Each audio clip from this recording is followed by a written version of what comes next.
तो प्रेस वालों ने जब इंटरव्यू तो सुना होगा आप लोगों ने, तो पहला प्रश्न पूछा, आप राम को भगवान मानते हो, देवता मानते हो, मानव मानते हो, मनुष्य मानते हो, क्या मानते हो?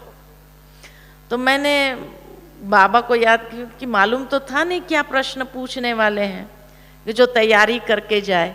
तो जब ये पूछा कि आप भगवान मानते हैं, देवता मानते हैं, मनुष्य मानते हैं, मैंने कहा तीनों ही मानते हैं, क्योंकि उन्होंने परमात्मा नहीं पूछा।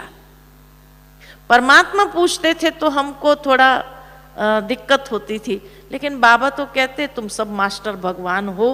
जब हमें बाबा मास्टर भगवान कहते तो भगवान तो है ही है। तो मैंने कहा वो भगवान भी है। बोले कैसे?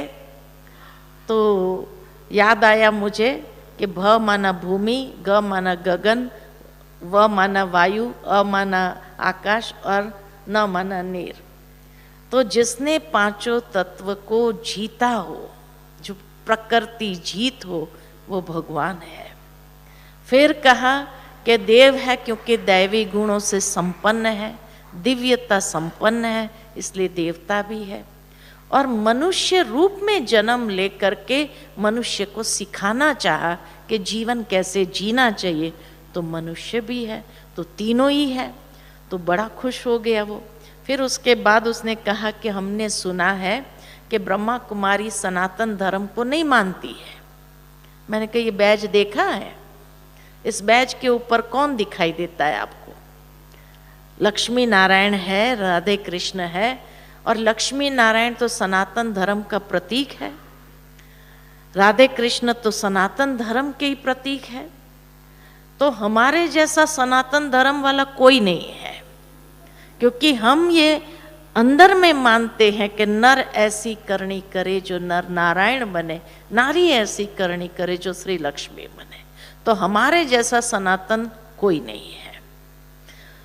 फिर तीसरा कहा कि हमने सुना कि ब्रह्मा कुमारियां जो है अविवाहित रहती है, वो शादी नहीं करती है। मैंने कहा किसने कहा? आपको सारी रॉन्ग इंफॉर्मेशन है। हम सब शादीशुदा है। वो मेरे तरफ देखता रहा, कैसे क्या बोल रही है बहन जी? तो कहा कि मैंने कहा हम तो सब शादीशुदा है। कहा कैसे? मैंने कहा लोग पति को परमेश्वर मानते हैं, हम परमेश्वर को पति मानते हैं।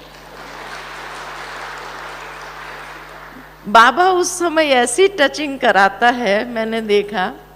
तो जो है पता नहीं, फिर बाद में उसने सुनाया कि मेरे परिवार वाले भी बीके हैं। वो इंटरव्यू लेने वाला कहता है मेरा परिवार वाले भी बीके हैं, तो इसीलिए आप माइंड नहीं करना, मैंने जो आपको प्रश्न पूछा। मैंने कहा कोई बात नहीं। फिर